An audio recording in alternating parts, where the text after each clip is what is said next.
आज का जो मेरा टॉपिक है वो बेसिकली 2 इमोशन पे बेस्ड है। इमोशंस, हम लोग मसीही हो करके गलत इमोशंस में बह करके अपना जीवन को नहीं बिताना है।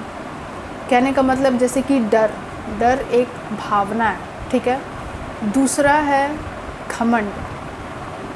आज हम यही दोनों टॉपिक पे बात करेंगे और जितना भी 2-3 बाइबल वर्स है वो घमंड के बारे में क्या बोलता है और डर के बारे में क्या बोलता है, उस पर हम छोटा सा डिस्कशन करेंगे। हम खुद सीख रहे हैं, हम जब बाइबल पढ़ेंगे तो हम लोग को मालूम चलेगा कि परमेश्वर घमंड और डर, ये दोनों जो भावना है जो कि एक मसीही के जीवन में नहीं होना चाहिए, और अगर है तो उसके लिए प्रार्थना करें कि आपको पवित्र आत्मा परमेश्वर उससे बाहर निकाले, घमंड और डर आपके लाइफ में ख़त्म हो।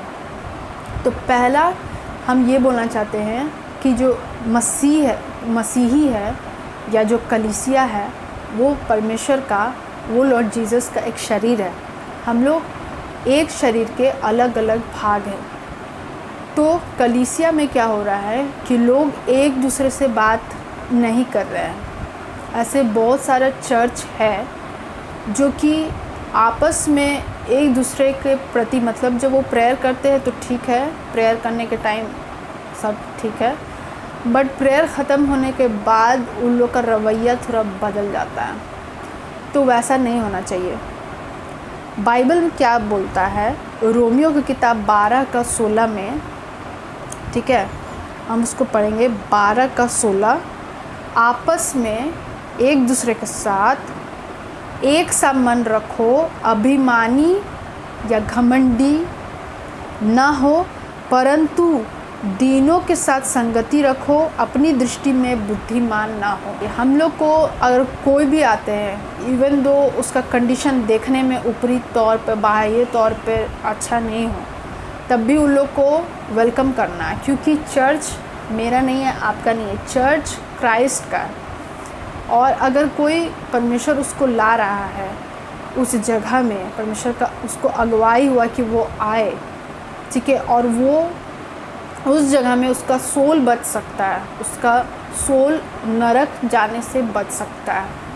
तो अगर आप मसीही हैं, अगर हम मसीही हैं और कोई नए जन आ रहे हैं, तो उनके साथ आप उस चर्च में उनका आप वेलकम कीजिए और आप ये दिखाइए कि आपका वेलकम इस चर्च में हो रहा है, प्लस परमेश्वर भी आपको स्वीकार करेंगे, आपको जीसस क्राइस्ट आपको सैल्वेशन देंगे। नया मसीही बनने वाला है या जो चर्च में आने वाला है, उसको अभी वो जीसस क्राइस्ट को नहीं जानता है, लेकिन जो आप और हम हैं, जो मसीही हैं, उनका व्यवहार वो देखेगा, तभी वो समझेगा कि ये लोग कुछ वर्ल्डली लोग से, कुछ दुनियावी लोग से अलग है।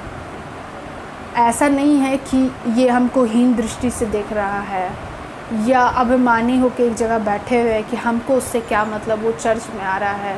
बहुत ज़रूरी एक कलीसिया में, अगर कलीसिया के लोग, मसीही लोग आपस में ही मन मुटाव रखेंगे, कलीसिया ग्रो कैसे करेगा, या नया लोग मसीही कैसे बनने आएगा, लोग आपको कैसे पहचानेगा कि आप परमेश्वर का बेटा या बेटी। तो आपके स्वभाव में, आचरण में, भाईचारा में दिखना चाहिए, आपके प्यार में। एक दूसरे से जब आप बात करते हैं, मसीही लोग, एक दूसरे के लिए प्रार्थना कीजिए, लोग से पूछिए कि आपको क्या परेशानी है, क्या हम आपके लिए प्रार्थना कर सकते हैं। फास्टिंग प्रेयर कीजिए। बाइबल 1 कुरिन्थियों के 13 चैप्टर में क्या बोलती है, यदि मैं मनुष्यों और स्वर्गदूत की बोलियाँ बोलूँ और प्रेम ना रखूँ, तो मैं ठनठनाता हुआ पीतल और झनझनाती हुई झांझ हूँ। यदि मैं भविष्यवाणी भी कर सकूँ और सब भेदों और सब प्रकार के ज्ञान को समझूँ, और मुझे यहाँ तक कि पूरा विश्वास हो कि मैं पहाड़ों को हटा दूँ, परंतु यदि प्रेम न रखूँ तो मैं कुछ भी नहीं। ठीक है, उसका 4 पढ़ेंगे। 1 कुरिन्थियों 13:4। प्रेम क्या है? प्रेम धीरजवंत है, पेशेंस। प्रेम कृपालु है, ठीक है, जेनरस। प्रेम ढाह नहीं करता, प्रेम अपनी बड़ाई खुद नहीं करता और फूलता नहीं। हम लोग क्या घमंड से फूलते हैं ना। वह अन्य रीति नहीं चलता, वह अपनी भलाई नहीं चाहता। ठीक है, झुंझलाता नहीं, बुरा नहीं मानता। परमेश्वर हम लोग का हृदय को देखते हैं, वो हम लोग के दिल को जानते हैं। हम लोग का दिल कितना सच्चा, अगर हम लोग कुछ नाटक भी कर रहे हैं ना, तो वो परमेश्वर जानते हैं, वो समझते हैं कि हम लोग क्या कर रहे हैं। इसलिए एटलीस्ट अपने परमेश्वर के सामने लॉयल रहिए, ऑनेस्ट रहिए, क्या सच है परमेश्वर को बताइए कि आप जानते हैं कि मेरे में क्या कमी है, और आप ही उस कमी को ख़त्म कर सकते हैं। प्यार हम लोग अपने ताकत से सोचेंगे कि हम किसी को प्यार करने लगें, तो ऐसा नहीं। हम लोग को एक सहायक की ज़रूरत है। वो हेल्पर जो है, वो सहायक है, वो पवित्र आत्मा परमेश्वर है। उनसे प्रेयर कीजिए। जीसस क्राइस्ट, आप अपना प्रेम का आत्मा मुझ में डालिए और हमको सिखाइए प्यार करना। अब आते हैं डर। तो मसीही लोग डर रहे हैं पाप हो जाने से, पाप कर देने से, अलग अलग तरीके का डर है। वो सब भी डर नहीं होना चाहिए। एक मसीही का लाइफ, क्राइस्ट बोले हैं कि you shall know the truth and the truth will set you free. And the truth is कि आप अब शैतान के अंडर में नहीं है। पहले आप सच जानिए ये बात। जो हम लोग के सामने है वो जीवन और मृत्यु, अच्छा काम, बुरा काम, ये दोनों हम लोग के सामने हैं, ठीक है। और हम लोग कोई चीज़ चुनते हैं, उस चुनाव का अधिकार आपके पास है। और किसी पाप में अगर आप कमज़ोर पड़ जा रहे हैं, अगर किसी भी पाप में आप कमज़ोर पड़ जा रहे हैं, तो उसके लिए आप जितना डरिएगा तो वह पाप आप पे और हावी होगा। ये हम मसीही लोग के लिए बोल रहे हैं। ये हम उन लोगों के लिए बोल रहे हैं जो अपना लाइफ यीशु को दे चुके हैं और एक स्पिरिचुअल ग्रोथ चाह रहे हैं, एक मसीही जीवन में आगे बढ़ना चाह रहे हैं। तो आप किसी पाप से, किसी एक पर्टिकुलर पाप से आप जितना उस पाप से डरिएगा, वो पाप आप में और हावी होगा। आप उस पाप पे जय तभी पा सकते हैं जब आप ये बार बार बोले, कन्फेस करें। जैसे आपको उद्धार मिला था तो आपने कन्फेस किया था कि मैं यीशु मसीह को अपना उद्धारकर्ता करके स्वीकार किया था। तो हम लोग को मुंह से कन्फेस करना है कि ये पाप का बंधन मेरे ऊपर कोई अधिकार नहीं रखता। शैतान झूठा है। शैतान आपको बोलता है कि आप इस पाप से या आप इस बुरा आदत से बाहर नहीं निकल सकते। ये सबसे बड़ा झूठ है। ये मसीही लोग के लिए बोल रहे हैं।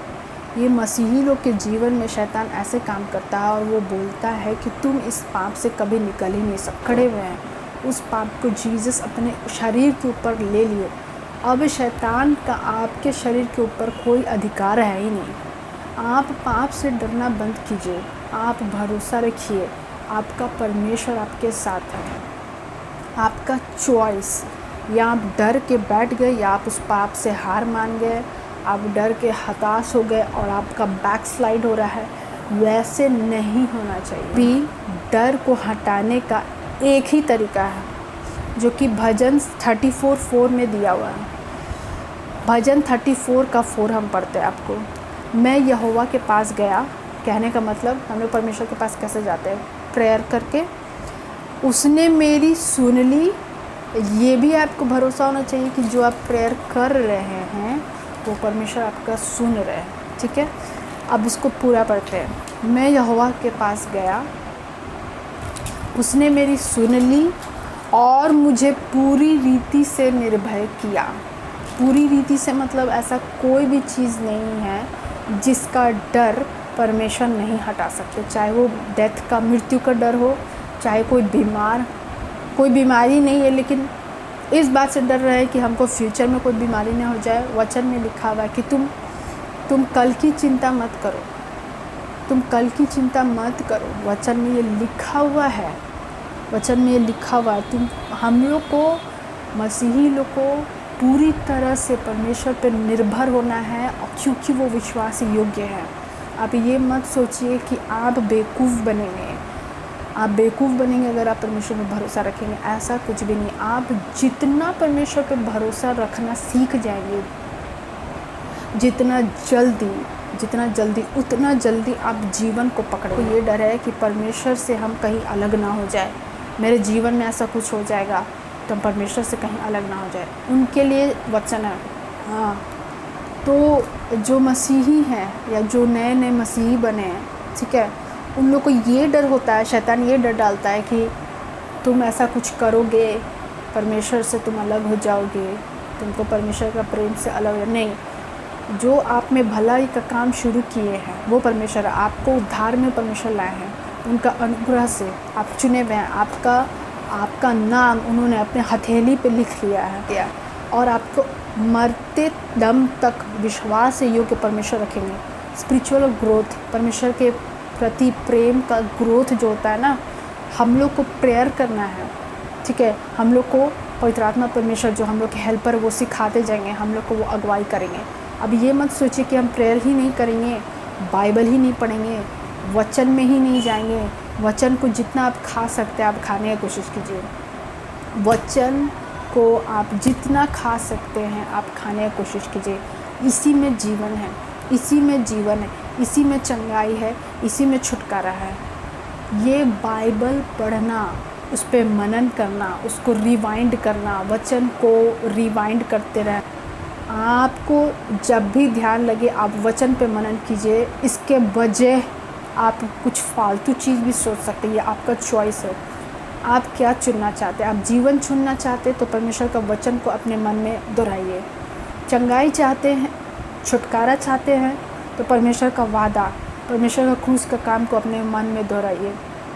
तो जो लोग ये डर रहे हैं कि कहीं हम परमेश्वर के प्रेम से अलग ना हो जाए, उनके लिए ये वचन है। मैं निश्चय ही जानता हूँ, न मृत्यु, न जीवन, न स्वर्गदूत, न प्रधानताएं, न वर्तमान अभी जो चल रहा है, न भविष्य जो अभी आने वाला है, न सामर्थ्य कोई ताकत, ना ऊंचाई, कोई हाइट, ना गहराई, कोई डेप्थ, ना कोई और सृष्टि, कोई दूसरा कोई भी क्रिएशन, कुछ भी हमें परमेश्वर का प्रेम से अलग नहीं कर सकती है। ये चीज़ बाइबल में लिखा हुआ है, ये चीज़ बाइबल में लिखा हुआ है, और जो बाइबल में लिखा हुआ है वो सच है। आपको परमेश्वर का प्रेम से अलग कोई कर ही नहीं सकता। परमेश्वर ने आपको चुना, परमेश्वर अपना आत्मा डाले हैं और वो आत्मा जो है प्रेम का है, पावर का है और सेल्फ डिसिप्लिन का है, सेल्फ डिसिप्लिन। ये सच अगर आप जानिएगा कि परमेश्वर जो हमको आत्मा दिए हैं, इस सच को पकड़िएगा तो आपको उस चीज़ पे मेहनत करने का ज़रूरत नहीं है। आप इस वचन को मानिए, इस वचन को बोलिए। बोलने का मतलब क्या है? हम लोग बोलते क्यों हैं? हम लोग स्वीकार करते हैं, हम लोग उसको अपने पे लेते हैं, हम लोग हाँ और आमीन कहते हैं, हम लोग हाँ और आमीन कहते हैं कि ये कथन मुझ में पूरा हो। मरियम के पास जब स्वर्गदूत आए, जीसस क्राइस्ट का मैसेज लेके आए कि तुमसे एक पुत्र उत्पन्न होगा, वो परमेश्वर का पुत्र होगा, तो मरियम बोली कि मैं प्रभु की दासी हूँ, यह कथन तेरा वर्ड, आपका वर्ड मुझ में पूरा हो। तो ये सब वचन को हम लोग को हाँ और आमीन में स्वीकारना है कि परमेश्वर ने मुझे डर का आत्मा नहीं दिया। कोरोना से या आने वाला अलग अलग बीमारी से या फ्यूचर से या पास्ट से कि क्या होगा उससे डर रहे हैं, उनके लिए ये वचन है यशाया 41 का 10, मत डर क्योंकि मैं तेरे साथ हूँ। ये आपको मानना है कि परमेश्वर मेरे साथ है। इधर उधर मत ताक, ये देख लो, वो देख लो, ये समझ लो, वो समझ लो, ऐसे हम लोग करते हैं ना। क्योंकि मैं तेरा परमेश्वर हूँ, मैं तुझे दृढ़ करूँगा। हम लोग को वर्ड ऑफ गॉड इसके बेस पे जीना है, वचन के अनुसार जीना है।